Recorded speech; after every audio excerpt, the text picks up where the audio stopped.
ਵਾਹਿਗੁਰੂ ਜੀ ਕਾ ਖਾਲਸਾ ਵਾਹਿਗੁਰੂ ਜੀ ਕੀ ਫਤਿਹ। ਪ੍ਰਚਾਰਕ ਚੇਤਨਾ ਸਥਾਨ ਦੇ ਸਾਰੇ ਗੁਰਮੁਖ ਵਿਦਵਾਨ ਸੱਜਣ, ਦਾਸ ਮਨਜੀਤ ਸਿੰਘ ਗੁਰੂ ਕੀ ਵਡਾਲੀ ਦੀ ਗੁਰਫਤਿਹ ਪ੍ਰਵਾਨ ਹੋਵੇ ਜੀ। ਸੋ ਪਿਆਰਿਓ, ਆਓ 15ਵੀਂ ਪੌੜੀ ਦੇ ਦੂਜੇ ਸ਼ਲੋਕ ਦੀ ਵਿਚਾਰ ਆਪ ਸਮੂਹ ਸੰਗਤਾਂ ਦੇ ਨਾਲ ਅਸੀਂ ਪਾਉਣ ਲੱਗੇ ਹਾਂ।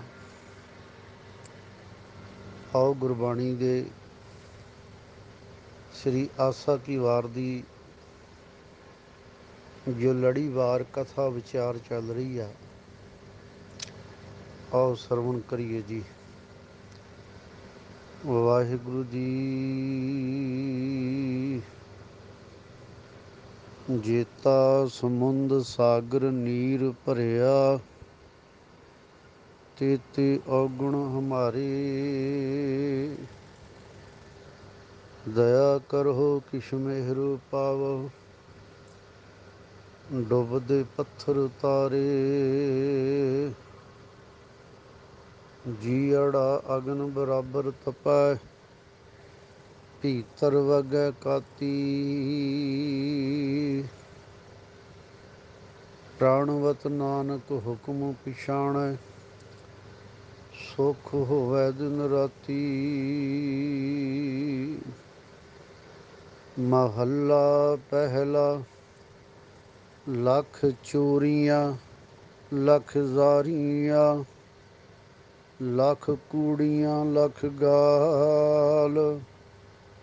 ਲੱਖ ਠੱਗੀਆਂ ਪਹਿਨਾਮੀਆਂ, ਰਾਤ ਦਿਨ ਸਜੀ ਨਾਲ। ਤਗ ਕਪਾਹੋਂ ਕੱਤੀਐ, ਬਾਹਮਣ ਵੱਟੇ ਆਏ। ਕੋਹ ਬੱਕਰਾ ਰਿੰਨ ਖਾਇਆ, ਸਭ ਕੋ ਆਖੈ ਪਾਏ। ਹੋਏ ਪੁਰਾਣਾ ਸੁਟੀਐ, ਭੀ ਫਿਰ ਪਾਈਐ ਹੋਰ। ਨਾਨਕ ਤਗ ਨ ਟੁੱਟਈ, ਜੇ ਤਗ ਹੋਵੈ ਜੋਰ। ਨਾਨਕ ਤਗ ਨ ਟੁੱਟਈ, ਜੇ ਤਗ ਹੋਵੈ ਜੋਰ। ਵਾਹਿਗੁਰੂ ਜੀ ਕਾ ਖਾਲਸਾ ਵਾਹਿਗੁਰੂ ਜੀ ਕੀ ਫਤਿਹ। ਗੁਰੂ ਪਿਆਰਿਓ, ਧੰਨ ਧੰਨ ਸ੍ਰੀ ਗੁਰੂ ਨਾਨਕ ਦੇਵ ਸੱਚੇ ਪਾਤਸ਼ਾਹ ਮਹਾਰਾਜ ਦਾ ਇਹ ਪਾਵਨ ਸ਼ਬਦ ਆਸਾ ਕੀ ਵਾਰ ਦੀ 15ਵੀਂ ਪੌੜੀ ਦਾ ਦੂਜਾ ਸ਼ਲੋਕ ਹੈ ਅਤੇ ਸ਼ਲੋਕ ਦੇ ਸ਼ਬਦਾਂ ਦਾ ਜੋ ਪ੍ਰਕਰਣ ਹੈ, ਪੌੜੀ ਤੱਕ ਉਹ ਇੱਕ ਹੀ ਚੱਲਦਾ ਆ ਰਿਹਾ। ਸਤਿਗੁਰੂ ਸੱਚੇ ਪਾਤਸ਼ਾਹ ਮਹਾਰਾਜ ਨੇ ਇਸ ਸ਼ਲੋਕ ਅੰਦਰ ਉਹਨਾਂ ਧਰਮੀ ਲੋਕਾਂ ਦੀ ਗੱਲ ਕੀਤੀ ਹੈ ਜਿਨ੍ਹਾਂ ਦਾ ਜ਼ਿਕਰ ਜਨੇਊ ਜਾਂ ਧਾਰਮਿਕ ਚਿੰਨ੍ਹਾਂ ਦੇ ਨਾਲ ਜੁੜਿਆ ਹੋਇਆ ਹੈ। ਅੰਤਲੀ ਭਗਤੀ ਵਿੱਚ ਮਹਾਰਾਜ ਕਹਿੰਦੇ, ਨਾਨਕ ਤਗ ਨਾ ਟੁੱਟਈ, ਜੇ ਤਗ ਹੋਵੇ ਜ਼ੋਰ। ਸਭ ਕਹਿੰਦੇ ਨੇ, ਇਹ ਨਾਨਕ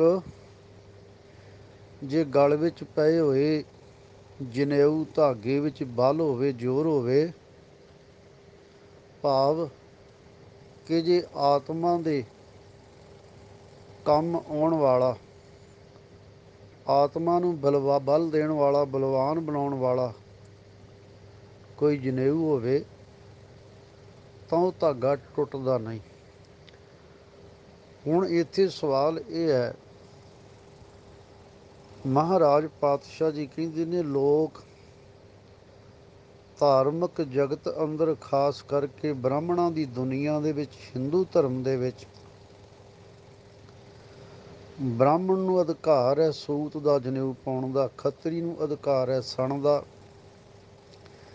ਵੈਸ਼ ਉੱਨ ਦਾ, ਤੇ ਸ਼ੂਦਰ ਵਾਸਤੇ ਕੋਈ ਜਨੇਊ ਨਹੀਂ ਹੈ, ਧਾਗਾ ਨਹੀਂ ਹੈ। ਕਿਉਂਕਿ ਉਹ ਧਾਰਮਿਕ ਬਣ ਹੀ ਨਹੀਂ ਸਕਦਾ। ਧਾਰਮਿਕ ਸੰਸਕਾਰਾਂ ਦਾ ਉਹ ਅਧਿਕਾਰੀ ਹੀ ਨਹੀਂ ਸਮਝਿਆ ਜਾਂਦਾ।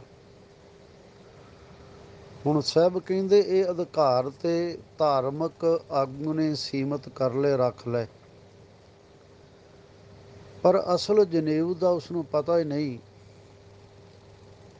ਕਿ ਜਨੇਊ ਤਾਂ ਇੱਕ ਚਿੰਨ੍ਹ ਹੈ ਇਹ ਦੱਸਣ ਲਈ ਕਿ ਇਹ ਬੰਦਾ ਕਿਹੜੇ ਧਰਮ ਨਾਲ ਬਿਲੋਂਗ ਕਰਦਾ, ਕਿਹੜੇ ਧਰਮ ਨਾਲ ਇਸ ਦਾ ਸੰਬੰਧ ਹੈ। ਨਾਨਕ ਤਗ ਨਾ ਟੁੱਟਈ ਜੇ ਤਗ ਹੋਵੇ ਜ਼ੋਰ। ਮਹਾਰਾਜ ਪਾਤਸ਼ਾਹ ਜੀ ਕਹਿੰਦੇ ਨੇ ਕਿ ਅਸਲ ਵਿੱਚ ਉਹ ਧਾਰਮਿਕ ਮਨੁੱਖ ਧਾਰਮਿਕ ਚਿੰਨ੍ਹ ਧਾਰਨ ਕਰਕੇ ਇਹ ਸਮਝਦੇ ਸਨ ਕਿ ਸਾਨੂੰ ਹਰ ਤਰ੍ਹਾਂ ਦੀ ਬੁਰਿਆਈ ਕਰਨ ਦਾ ਇੱਕ ਲਾਇਸੈਂਸ ਮਿਲ ਗਿਆ। ਹੁਣ ਅਸੀਂ ਜੇ ਕੋਈ ਬੁਰਿਆਈ ਕਰਾਂਗੇ ਵੀ ਤੇ ਅਨਪੜ੍ਹ ਲੋਕਾਂ ਨੇ ਮੰਨਣਾ ਕਿੱਥੇ ਹੈ ਕਿ ਇਹ ਬੰਦਾ ਵੀ ਇਹ ਕੰਮ ਕਰ ਸਕਦਾ ਹੈ। ਤਾਂ ਸਤਿਗੁਰੂ ਜੀ ਇੱਥੇ ਨਿਰੀ ਧਾਗੇ ਦੀ ਗੱਲ ਹੀ ਨਹੀਂ ਕਰ ਰਹੇ। ਨਾਨਕ ਤਗ ਨਾ ਟੁੱਟੇ ਜੇ ਤਗ ਹੋਵੇ ਜ਼ੋਰ। ਉਹ ਦਇਆ ਕਪਾਹ ਸੰਤੋਖ ਸੂਖ ਸੂਤ ਜਤ ਗੰਢੀ ਸੱਤ ਵਟ ਇਹ ਜਨੇਊ ਜੀ ਕਾ ਹੈ ਤਾਂ ਪਾਂਡੇ ਘੱਤ। ਉਸ ਜਨੇਊ ਦੀ ਗੱਲ ਕਰ ਰਹੇ ਨੇ। ਜਦੋਂ ਪੰਜ ਪਿਆਰੇ ਸਾਨੂੰ ਅੰਮ੍ਰਿਤ ਛਕਾਉਂਦੇ ਆ ਤੇ ਸਾਨੂੰ ਖਾਸ ਕਰਕੇ ਸ਼ੁਭ ਸਿੱਖਿਆ ਦਿੱਤੀ ਜਾਂਦੀ ਹੈ, ਭਾਵ ਕਿ ਜਿੱਥੇ ਗੁਰਮਤਿ ਵਿੱਚ ਵੀ ਚਾਰ ਕੁਰੈਤਾਂ ਬਿਆਨ ਕੀਤੀਆਂ ਜਾਂਦੀਆਂ ਨੇ, ਹੋਕਾ ਪੁੱਠਾ ਚਰਸ ਤੰਬਾਕੂ ਗਾਂਜਾ ਟੋਪੀ ਤਾੜੀ ਖਾਕੂ ਇਨਕੀ ਔਰ ਨ ਕਬਹੂ ਪੇਖੇ ਰਹਿਤ ਵੰਤ ਸੋ ਸਿੰਘ ਬਸਿਖ ਹੈ। ਤਾਂ ਹਿੰਦੂ ਧਰਮ ਦੇ ਅੰਦਰ ਵੀ ਬ੍ਰਾਹਮਣ ਕਾਲੀ ਘਾਤ ਕੰਜਕਾਂ ਅਣਚਾਰੀ ਕਾ ਧਾਨ ਫਿਟਕ ਫਿਟਕਾਂ ਕੂੜ ਬਦੀਆਂ ਸਦਾ ਸਦਾ ਮਾਨ। ਤੋ ਹਰ ਧਰਮ ਦੇ ਅੰਦਰ ਰਹਿਤਾਂ ਤੇ ਕੁਰੈਤਾਂ, ਚੰਗਿਆਈਆਂ ਤੇ ਬੁਰਾਈਆਂ, ਪਾਪ ਅਤੇ ਪੁੰਨ ਪ੍ਰਤੀ ਹਰ ਮਨੁੱਖ ਨੂੰ ਸੁਚੇਤ ਕੀਤਾ ਜਾਂਦਾ ਹੈ। ਹੁਣ ਹਰੇਕ ਧਰਮ ਦੀ ਮਰਿਆਦਾ ਦਾ ਇੱਕ ਸੂਤਰ ਹੁੰਦਾ ਹੈ। ਹਿੰਦੂ ਧਰਮ ਦੇ ਵਿੱਚ ਉਹਨੂੰ ਜਨੇਊ ਆਖਿਆ ਜਾਂਦਾ ਹੈ, ਸਿੱਖ ਧਰਮ ਵਿੱਚ ਉਸ ਨੂੰ ਗੁਰਮਤਿ ਆਖਿਆ ਜਾਂਦਾ ਹੈ, ਇਸਲਾਮ ਦੇ ਵਿੱਚ ਉਸਨੂੰ ਸ਼ਰਅ ਆਖਿਆ ਜਾਂਦਾ ਹੈ।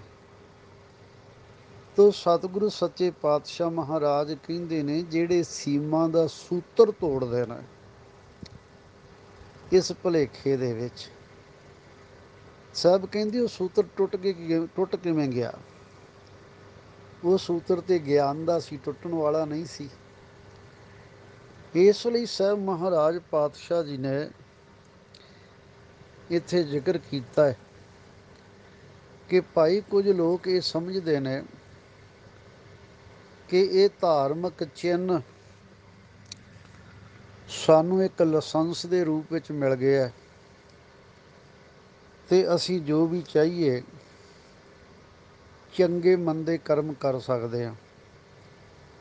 ਪਰ ਸਾਹਿਬ ਕਹਿੰਦੇ ਨਹੀਂ, ਅਸਲ ਸੂਤਰ ਦਾ ਟੁੱਟਣਾ ਹੈ ਗਿਆਨ ਤੋਂ ਬਾਹਰ ਚਲੇ ਜਾਣਾ, ਬੁਰਾਈਆਂ ਵੱਲ ਝੁਕ ਜਾਣਾ, ਗੁਰਮਤਿ ਮਰਿਆਦਾ ਦੀ ਸੀਮਾ ਨੂੰ ਤੋੜ ਦੇਣਾ, ਸੂਤਰ ਨੂੰ ਤੋੜ ਦੇਣਾ, ਦਾਇਰੇ ਨੂੰ ਤੋੜ ਦੇਣਾ। ਇਸ ਲਈ ਬਾਬੇ ਫਰੀਦ ਨੇ ਵੀ ਇਹ ਜ਼ਿਕਰ ਕੀਤਾ, ਫਰੀਦਾ ਜਿੰਨੀ ਕਮੀ ਨਾ ਹੈ ਗੁਣ ਤੇ ਕਮੜੇ ਵਸ ਵਿਸਾਰ ਮਤ ਸ਼ਰਮਿੰਦਾ ਥੀ ਵਈ ਸਾਈਂ ਦੇ ਦਰਬਾਰ। ਬਾਬਾ ਫਰੀਦ ਕਹਿੰਦੇ ਨੇ ਕਿ ਯਾਦ ਰੱਖ ਉਸ ਮਾਲਕ ਦੇ ਦਰਬਾਰ ਦੇ ਵਿੱਚ ਕਿਧਰੇ ਤੈਨੂੰ ਸ਼ਰਮਿੰਦਾ ਨਾ ਹੋਣਾ ਪਵੇ।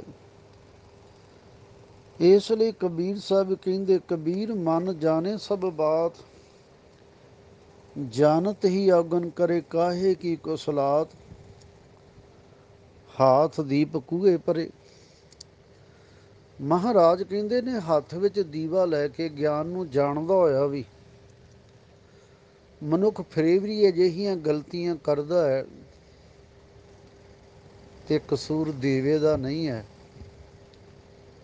ਇਸ ਲਈ ਗੁਰੂ ਕਲਗੀਧਰ ਪਾਤਸ਼ਾਹ ਮਹਾਰਾਜ ਨੇ ਸਾਨੂੰ ਜਦੋਂ ਗੁਰਮਤਿ ਦੀ ਰਹਿਣੀ ਬਿਆਨ ਕੀਤੀ ਤੇ ਸਾਹਿਬ ਨੇ ਸਮਝਾਇਆ ਸੀ ਕਿ ਖੇਤੀ ਵਣਜ ਨਾ ਸਿਲਪ ਬਣਾਵੈ, ਚੋਰੀ ਡਾਕੇ ਕਦੇ ਨਾ ਜਾਵੈ, ਪਰ ਨਾਰੀ ਜੂਆ ਅਸ ਚੋਰੀ ਮਦਰਾ ਜਾਨ, ਪਾਂਚ ਐਬ ਇਹ ਜਗਤ ਮੈਂ ਤਜੇ ਸੁ ਸਿੰਘ ਸੁਜਾਨ। ਭਾਈ ਚੋਪਾ ਸਿੰਘ ਦਾ ਇਹ ਰਹਿਤਨਾਮਾ ਹੈ। ਸਤਿਗੁਰੂ ਗੋਬਿੰਦ ਸਿੰਘ ਪਾਤਸ਼ਾਹ ਮਹਾਰਾਜ ਨੇ ਕੁਝ ਵਿਚਾਰ ਦਿੱਤੇ ਜਿਹੜੇ ਕਵੀਆਂ ਨੇ ਕਲਮਬੰਦ ਕੀਤੇ ਅਤੇ ਸਮਝਾਉਣਾ ਕੀਤਾ ਸੀ ਕਿ ਧਰਮ ਦੀ ਜੋ ਮਰਿਆਦਾ ਇਸ ਨੂੰ ਤੋੜਨਾ ਹੀ ਅਸਲ ਵਿੱਚ ਧਾਰਮਿਕ ਚਿੰਨ੍ਹਾਂ ਦੀ ਉਲੰਘਣਾ ਕਰਨਾ ਹੈ। ਤਾਂ ਗੁਰੂ ਨਾਨਕ ਪਾਤਸ਼ਾਹ ਮਹਾਰਾਜ ਕਹਿੰਦੇ ਨੇ, ਦੇਖੋ ਧਾਰਮਿਕ ਚਿੰਨ੍ਹ ਪਾ ਕੇ ਮਨੁੱਖ ਲੱਖਾਂ ਹੀ ਚੋਰੀਆਂ ਕਰਦੇ ਨੇ, ਲੱਖਾਂ ਹੀ ਯਾਰੀਆਂ ਭਾਵ ਕਿ ਵੱਧ ਫੈਲੀਆਂ ਵਿਭਚਾਰ ਕਰਦੇ ਨੇ, ਇਸਤਰੀ ਗਮਨ ਕਰਦਾ ਹੈ, ਲੱਖ ਚੋਰੀਆਂ ਲੱਖ ਜਾਰੀਆਂ, ਲੱਖ ਕੂੜੀਆਂ ਲੱਖ ਗਾਲ, ਭਾਵ ਕਿ ਲੱਖਾਂ ਵਾਰੀ ਹੀ ਲੋਕ ਝੂਠ ਬੋਲਦੇ ਨੇ ਤੇ ਲੱਖਾਂ ਹੀ ਲੋਕ ਮੂੰਹ ਦੇ ਨਾਲ ਜ਼ੁਬਾਨ ਦੇ ਨਾਲ ਗੰਦੇ ਸ਼ਬਦ ਗੰਦੇ ਬੋਲ ਬੋਲਦੇ ਨੇ, ਗਾਲਾਂ ਕੱਢਦੇ ਨੇ। ਸਾਹਿਬ ਮਹਾਰਾਜ ਕਹਿੰਦੇ ਨੇ ਅਸਲ ਇਹੀ ਹੈ, ਨਾਨਕ ਤੱਗ ਨਾ ਟੁੱਟੇ ਜੇ ਤੱਗ ਹੋਵੇ ਜ਼ੋਰ। ਤੱਗ ਦਾ ਟੁੱਟ ਜਾਣਾ ਤਾਂ ਮਹਾਰਾਜ ਪਾਤਸ਼ਾਹ ਗੁਰੂ ਨਾਨਕ ਦੇਵ ਨੇ ਜ਼ਿਕਰ ਵੀ ਕੀਤਾ ਹੈ। ਕਹਿੰਦੇ ਜੇ ਮਨੁੱਖ ਧਾਰਮਿਕ ਜਨੇਊ ਪਾ ਕੇ ਵੀ ਚੋਰੀਆਂ ਕਰੇ, ਪਰ ਇਸਤਰੀ ਗਮਨ ਕਰੇ, ਝੂਠ ਬੋਲੇ, ਜ਼ਬਾਨ ਨਾਲ ਗੰਦ ਬੋਲੇ, ਤਾਂ ਸਾਹਿਬ ਮਹਾਰਾਜ ਪਾਤਸ਼ਾਹ ਜੀ ਕਹਿੰਦੇ ਨੇ ਜਦੋਂ ਸਮਾਜ ਇਸ ਗੱਲ ਦਾ ਸਮਾਜ ਦੇ ਲੋਕਾਂ ਨੂੰ ਪਤਾ ਚੱਲ ਜਾਏ ਕਿ ਬੰਦਾ ਕਿਰਦਾਰ ਦਾ ਸੁੱਚਾ ਨਹੀਂ, ਠੀਕ ਨਹੀਂ, ਤੇ ਕੀ ਉਹਨਾਂ ਲੋਕਾਂ ਦਾ ਵਿਸ਼ਵਾਸ ਉਸ 'ਤੇ ਬਣੇਗਾ? ਮਹਾਰਾਜ ਕਹਿੰਦੇ ਨਹੀਂ। ਗੁਰੂ ਨਾਨਕ ਪਾਤਸ਼ਾਹ ਦਾ ਬਚਨ ਧਨਾਸਰੀ ਰਾਗਨੀ ਦੇ ਵਿੱਚ ਹੈ। ਸਾਹਿਬ ਕਹਿੰਦੇ ਚੋਰ ਸਲਾਹੇ ਚੀਤ ਨਾ ਭੀਜੈ, ਬਦੀ ਕਰੇ ਤਾਂ ਤਸੂ ਨਾ ਛੀਜੈ, ਚੋਰ ਕੀ ਹਾਮਾ ਭਰੇ ਨਾ ਕੋਏ, ਚੋਰ ਕੀਆ ਚੰਗਾ ਕਿਉਂ ਹੋਏ। ਸਾਹਿਬ ਮਹਾਰਾਜ ਪਾਤਸ਼ਾਹ ਜੀ ਕਹਿੰਦੇ ਜੇ ਪਰਮਾਤਮਾ ਦੀ ਸਿਫਤ ਸਲਾਹ ਕਰਨ ਵਾਲਾ ਬੰਦਾ ਚੋਰ ਹੋਵੇ, ਸਟੇਜ 'ਤੇ ਬਹਿ ਕੇ ਬਫਵੀਆਂ ਗੱਲਾਂ ਕਰੇ, ਪਰ ਲੋਕਾਂ ਨੂੰ ਪਤਾ ਹੋਵੇ ਕਿ ਇਹਦਾ ਕਿਰਦਾਰ ਕੀ ਹੈ, ਦੱਸੋ ਕੋਈ ਉਹਦੇ 'ਤੇ ਵਿਸ਼ਵਾਸ ਕਰੇਗਾ? ਕਦੇ ਵੀ ਨਹੀਂ ਕੀਤਾ ਜਾ ਸਕਦਾ। ਇਸ ਲਈ ਸਾਹਿਬ ਕਹਿੰਦੇ ਨੇ ਕਿ ਜੀਵਨ ਦਾ ਜਿਹੜਾ ਆਚਰਣ ਹੈ, ਜੀਵਨ ਦਾ ਸਚਿਆਰ ਹੋਣਾ, ਇਹ ਬੜਾ ਲਾਜ਼ਮੀ ਹੈ। ਤੇ ਜੀਵਨ ਦਾ ਸਚਿਆਰ ਨਹੀਂ, ਉਸ ਨੂੰ ਪਤਾ ਹੈ ਕਿ ਮੈਂ ਕੀ ਹਾਂ, ਕੀ ਦੇਖ ਰਿਹਾ, ਕੀ ਕਰ ਰਿਹਾ, ਪਰ ਫਿਰ ਵੀ ਬੁਰਾਈਆਂ ਨੂੰ ਛੱਡਦਾ ਨਹੀਂ, ਤਾਂ ਸਾਹਿਬ ਕਹਿੰਦੇ ਪੇਖਤ ਚਾਖਤ ਕਹੀਅਤ ਅੰਧਾ, ਸੁਣੀਅਤ ਸੁਣੀਏ ਨਾਹੀ। ਮਹਾਰਾਜ ਪਾਤਸ਼ਾਹ ਜੀ ਕਹਿੰਦੇ ਦੇਖਦਾ ਵੀ ਏ, ਜਾਣਦਾ ਵੀ ਏ, ਤੇ ਲੋਕਾਂ ਦੀਆਂ ਗੱਲਾਂ ਵੀ ਸੁਣੀ ਜਾਂਦਾ, ਪਰ ਢੀਠਦਾ ਹੀ ਨਹੀਂ ਛੱਡਦਾ। ਫਿਰ ਸਾਹਿਬ ਕਹਿੰਦੇ ਹੋਵੇਗਾ ਕੀ? ਹੋਣਾ ਕੀ ਹੈ? ਗੁਰੂ ਨਾਨਕ ਪਾਤਸ਼ਾਹ ਕਹਿੰਦੇ ਚੋਰਾਂ ਯਾਰਾਂ ਰੰਡੀਆਂ ਕੁੱਟਣੀਆਂ ਦੀ ਬਾਣ, ਵੇ ਦੀਨਾ ਕੀ ਦੋਸਤੀ, ਵੇ ਦੀਨਾ ਕਾ ਖਾਣ। ਮਹਾਰਾਜ ਕਹਿੰਦੇ ਨੇ ਪਰ ਅਜਿਹੇ ਛਲੀਏ ਕਪਟੀ ਬੰਦੇ ਕਦੇ ਵੀ ਸੱਚ ਨੂੰ ਪ੍ਰਾਪਤ ਨਹੀਂ ਕਰ ਸਕਦੇ, ਭਾਵੇਂ ਉਹਨਾਂ ਨੇ ਗਲ ਵਿੱਚ ਜਨੇਊ ਪਾਇਆ ਜਾਂ ਗਾਤਰੇ ਕਿਰਪਾਨਾਂ ਪਾਈਆਂ ਨੇ। ਜੇ ਝੂਠ ਬੋਲਦੇ ਵਿਭਚਾਰ ਕਮਾਉਂਦੇ ਨੇ ਤਾਂ ਸਾਹਿਬ ਕਹਿੰਦੇ ਨੇ, ਹਿਰਦੇ ਜਿਨ ਕੇ ਕਪਟ ਬਾਹਰੋਂ ਸੰਤ ਕਹੇ, ਤ੍ਰਿਸ਼ਨਾ ਮੂਲ ਨਾ ਚੁੱਕਈ ਅੰਤ ਗਏ ਪਛਤਾਏ। ਸਾਹਿਬ ਕਹਿੰਦੇ ਅੰਤ ਸਮੇਂ ਅਜਿਹੇ ਲੋਕਾਂ ਨੂੰ, ਮਨੁੱਖਾਂ ਨੂੰ ਆਪਣੇ ਜੀਵਨ ਤੇ ਪਛਤਾਤਾਪ ਕਰਨਾ ਪੈਂਦਾ ਹੈ। ਇਸ ਲਈ ਕਬੀਰ ਸਾਹਿਬ ਵੀ ਕਹਿੰਦੇ ਨੇ ਕਿ ਹਿਰਦੇ ਕਪਟ ਮੁਖ ਗਿਆਨੀ, ਝੂਠੇ ਕਹਾਂ ਬਿਲੋ ਵਸਪਾਨੀ। ਕਾਇਆ ਮਾਂਜਸ ਕੌਣ ਗੁਨਾਹ, ਜੋ ਕਟ ਭੀਤਰ ਹੈ ਮਲਨਾ। ਲੌਕੀ 8 ਤੀਰਥ ਨਾਈ, ਕੌਰਾਪਨ ਤਉ ਨ ਜਾਈ। ਕਹੇ ਕਬੀਰ ਵਿਚਾਰੀ, ਭਵ ਸਾਗਰ ਤਾਰ ਮੁਰਾਰੀ। ਇਸ ਲਈ ਸਾਹਿਬ ਕਹਿੰਦੇ ਨੇ ਕਿ ਜਿਨ੍ਹਾਂ ਜੀਵਾਂ ਦੇ ਅੰਦਰ ਕਪਟ ਹੈ, ਛਲ ਹੈ, ਉਹ ਸਦਾ ਝੂਠ ਬੋਲਦੇ ਨੇ ਤੇ ਇਸ ਛਲ ਕਪਟ ਚੋਰੀ ਦੇ ਨਾਲ ਉਹ ਵਾਹਿਗੁਰੂ ਪਰਮਾਤਮਾ ਨੂੰ ਤੇ ਕਦੇ ਪ੍ਰਸੰਨ ਹੋ ਹੀ ਨਹੀਂ ਸਕਦਾ। ਅੰਤਰ ਕਪਟ ਮਨ ਮੁਖ ਅਗਿਆਨੀ, ਰਸਨਾ ਝੂਠ ਬੁਲਾਏ। ਕਪਟ ਕੀਤੇ ਹਰ ਪੁਰਖ ਨ ਭੀਜੈ, ਨਿਤ ਵੇਖੈ ਸੁਣੇ ਸੁਭਾਏ। ਇਸ ਲਈ ਮਹਾਰਾਜ ਪਾਤਸ਼ਾਹ ਜੀ ਨੇ, ਗੁਰੂ ਨਾਨਕ ਪਾਤਸ਼ਾਹ ਨੇ ਇਸ ਸ਼ਲੋਕ ਵਿੱਚ ਜ਼ਿਕਰ ਕੀਤਾ ਹੈ ਕਿ ਧਾਰਮਿਕ ਚੁਨੇ ਜਿਨੇਊ ਆਦਿਕ ਪਾ ਕੇ। ਇਹ ਜਾਣਦੇ ਹੋਏ ਵੀ ਮਨੁੱਖ ਭਾਵ ਕਿ ਲੱਖਾਂ ਹੀ ਚੋਰੀਆਂ ਕਰਦੇ ਨੇ, ਲੱਖਾਂ ਹੀ ਜਾਰੀਆਂ ਵਿਭਚਾਰ ਕਰਦੇ ਨੇ, ਲੱਖਾਂ ਹੀ ਝੂਠ ਬੋਲ ਕੇ ਅਤੇ ਲੋਕਾਂ ਨੂੰ ਧੋਖਾ ਦਿੰਦੇ ਨੇ, ਤੇ ਲੱਖਾਂ ਹੀ ਮਨੁੱਖ ਆਪਣਾ ਮੂੰਹ ਗੰਦਾ ਕਰਕੇ ਗੰਦੀਆਂ ਗਾਲੀਆਂ ਦਿੰਦੇ ਨੇ ਅਤੇ ਲੋਕਾਂ ਨੂੰ ਫਿਰ ਵੀ ਧਾਰਮਿਕ ਬਣ ਬਣ ਕੇ ਵਿਖਾਉਂਦੇ ਹਨ। ਲੱਖ ਠੱਗੀਆਂ ਪਹਿਨਾਮੀਆਂ, ਰਾਤ ਦਿਨ ਸਜੀ ਨਾਲ। ਦਿਨ ਰਾਤ ਜਗਤ ਤੋਂ, ਜਗਤ ਦੇ ਲੋਕਾਂ ਤੋਂ ਚੋਰੀ ਕਰਕੇ ਪਹਿਨਾਮੀਆਂ। ਪਹਿਨਾਮੀਆਂ ਦਾ ਅਰਥ ਹੈ ਕਿ ਛੁਪਾ ਕੇ ਗੁਨਾਹ ਕਰਨਾ, ਪਾਪ ਕਰਨਾ, ਧੋਖਾ ਦੇਣਾ, ਕਪਟ ਕਰਨਾ। ਤੇ ਸਾਹਿਬ ਮਹਾਰਾਜ ਪਾਤਸ਼ਾਹ ਜੀ ਕਹਿੰਦੇ ਨੇ ਕਿ ਦੇਖੋ, ਅਜਿਹੇ ਮਨੁੱਖ ਬੁਰੇ ਕੰਮ ਕਰਦੇ ਨੇ, ਬੁਰੇ ਕਰਮ ਕਰਦੇ ਨੇ। ਭਾਵ ਕਿ ਕਹਿਣ ਨੂੰ ਤਾਂ ਧਾਰਮਿਕ ਕਹਿਲਾਉਂਦੇ ਨੇ, ਜ਼ਬਾਨ ਤੋਂ ਮੰਤਰ ਵੀ ਉਚਾਰਦੇ ਨੇ, ਪਾਠ ਵੀ ਕਰਦੇ ਨੇ, ਪਰ ਯਾਦ ਰੱਖਣਾ, ਗੁਰਬਾਣੀ ਕਹਿੰਦੀ ਜੇ ਵੇਹ ਕਰਮ ਕਮਾਉਂਦੇ ਤੇ ਵੇਹ ਫਲ ਤੇ, ਚੱਬੇ ਤੱਤਾ ਲੋਹ ਸਾਰ ਵਿੱਚ ਸੰਘੇ ਪਲਤੇ। ਘੱਤ ਗਲਾਵਾਂ ਚਾਲਿਆ, ਕਾਈ ਦੂਤ ਅਮਲ ਤੇ, ਕਾਈ ਆਸਨਾ ਪੁੰਨੀਆਂ। ਮਹਾਰਾਜ ਕਹਿੰਦੇ ਫਿਰ ਉਹਨਾਂ ਦੀ ਕੋਈ ਵੀ ਜਿਹੜੀ ਇੱਛਾ ਖੁਆਇਸ਼ ਹੈ ਉਹ ਪੂਰੀ ਨਹੀਂ ਹੁੰਦੀ। ਜੇ ਸੜਦਾ ਵਾਲਾ ਤਪਿਆ ਲੋਹਾ ਮੂੰਹ ਵਿੱਚ ਪਾਵਾਂਗੇ ਤੇ ਸੁਭਾਵਿਕ ਹੈ ਸਾਡਾ ਮੂੰਹ ਵੀ ਸੜ ਜਾਏਗਾ, ਜਲ ਜਾਏਗਾ। ਇਸ ਵਾਸਤੇ ਮਹਾਰਾਜ ਕਹਿੰਦੇ ਬੁਰਾ ਕਰੇ ਸੋ ਕੇਹਾ ਸਿੱਝੇ, ਆਪਣੇ ਰੋਹ ਆਪੇ ਹੀ ਧਜੇ। ਮਨਮੁਖ ਕਮਲਾ ਰਗੜੇ ਲੁੱਝੇ। ਇਸ ਲਈ ਸਾਹਿਬ ਮਹਾਰਾਜ ਪਾਤਸ਼ਾਹ ਜੀ ਕਹਿੰਦੇ ਲੱਖ ਠੱਗੀਆਂ ਪਹਿਨਾਮੀਆਂ।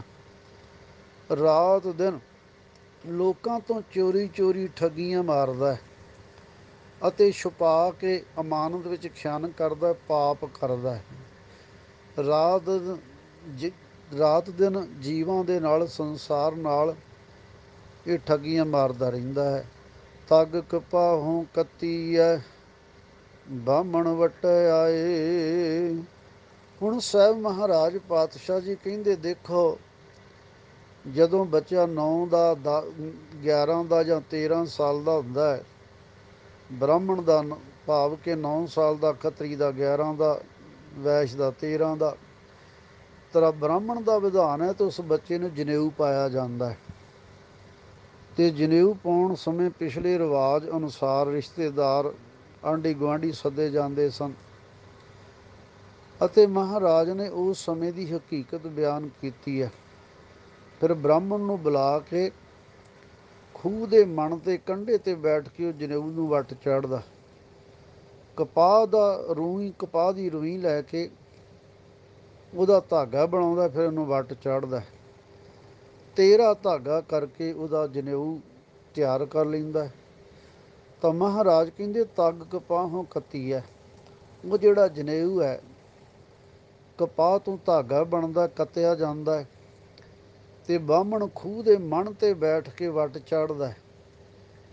13 ਧਾਗੇ ਦਾ ਜਨੇਊ ਉਹ ਵੱਟ ਕੇ ਲੈ ਕੇ ਆਉਂਦਾ। ਭਾਵ ਕਿ ਲੋਕਾਂ ਚਾਰੀ ਇਹ ਸਭ ਕੁਛ ਜੋ ਜਨੇਊ ਤਿਆਰ ਕੀਤਾ ਗਿਆ, ਧਾਗਾ ਕੱਤਿਆ ਗਿਆ, ਬ੍ਰਾਹਮਣ ਆਪਣੇ ਜਜਮਾਨ ਦੇ ਘਰ ਆ ਕੇ ਉਸ ਨੂੰ ਧਾਗਾ ਵੱਟ ਕੇ ਤੇ ਦੇ ਦਿੰਦਾ ਹੈ। ਕੋਹ ਬੱਕਰਾ ਰਿਨ ਖਾਇਆ, ਸਭ ਕੋ ਆਖੇ ਪਾਏ। ਤੇ ਫਿਰ ਯਾਦ ਰੱਖਣਾ, ਅੰਗਾਂ ਸਾਗਾ ਰਿਸ਼ਤੇਦਾਰਾਂ ਨੂੰ ਖੁਸ਼ ਕਰਨ ਵਾਸਤੇ ਰੋਟੀ ਵਰਤੀ ਜਾਂਦੀ ਤੇ ਬੱਕਰਾ ਵੱਢਿਆ ਜਾਂਦਾ।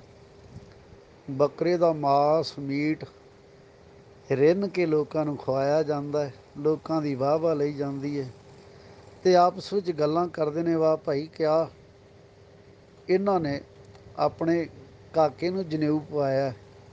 ਭਾਵ ਕਿ ਜਨੇਊ ਦੀ ਰਸਮ ਪੂਰੀ ਹੋਈ ਹੈ। ਕੋ ਬੱਕਰਾ ਨਖਾਇਆ ਸਭ ਕੋ ਆਖੇ ਪਾਇਆ, ਸਾਰੇ ਆਖਦੇ ਨੇ ਭਾਈ ਜਨੇਊ ਪਾਇਆ ਗਿਆ ਤੇ ਜਨੇਊ ਦੀ ਪਾਰਟੀ ਕੀਤੀ ਗਈ ਹੈ। ਬਾਹਮਣ ਨੇ ਕੰਨ ਵਿੱਚ ਫੂਕ ਮਾਰ ਦਿੱਤੀ, ਕੰਨਾ ਮੰਨਾ ਘੁਰ, ਤੂੰ ਮੇਰਾ ਚੇਲਾ ਤੇ ਮੈਂ ਤੇਰਾ ਗੁਰ। ਇਸ ਢੰਗ ਦੇ ਨਾਲ ਮਹਾਰਾਜ ਪਾਤਸ਼ਾਹ ਜੀ ਕਹਿੰਦੇ ਨੇ, ਹੋਏ ਪੁਰਾਣਾ ਸੁੱਟੀ ਹੈ ਭੀ ਫਿਰ ਪਾਈਏ ਹੋਰ। ਜਦੋਂ ਇਹ ਜਨੇਊ ਪੁਰਾਣਾ ਹੋ ਜਾਂਦਾ ਹੈ ਤਾਂ ਸੁੱਟ ਦਿੱਤਾ ਜਾਂਦਾ ਹੈ। ਜਨੇਊ ਪੁਰਾਣੇ ਦੀ ਜਗ੍ਹਾ ਨਵਾਂ ਪਾ ਲਿਆ ਜਾਂਦਾ ਹੈ, ਵੱਟ ਕੇ ਹੋਰ ਪਾ ਲਿਆ ਜਾਂਦਾ। ਤਾਂ ਮਹਾਰਾਜ ਪਾਤਸ਼ਾਹ ਜੀ ਕਹਿੰਦੇ ਨੇ ਕਿ ਇਹ ਤਾਂ ਹੈ ਧਾਗੇ ਦੀ ਗੱਲ ਕਿ ਪੁਰਾਣਾ ਹੋ ਜਾਵੇ ਤੇ ਹੋਰ ਪਾ ਲਿਆ ਜਾਂਦਾ ਹੈ। ਪਰ ਸਾਹਿਬ ਕਹਿੰਦੇ ਨੇ ਜਿਹੜਾ ਅਸਲ ਵਿੱਚ ਜਨੇਊ ਹੈ ਨਾ, ਉਹ ਮਨੁੱਖ ਪਾਉਂਦਾ ਹੀ ਨਹੀਂ।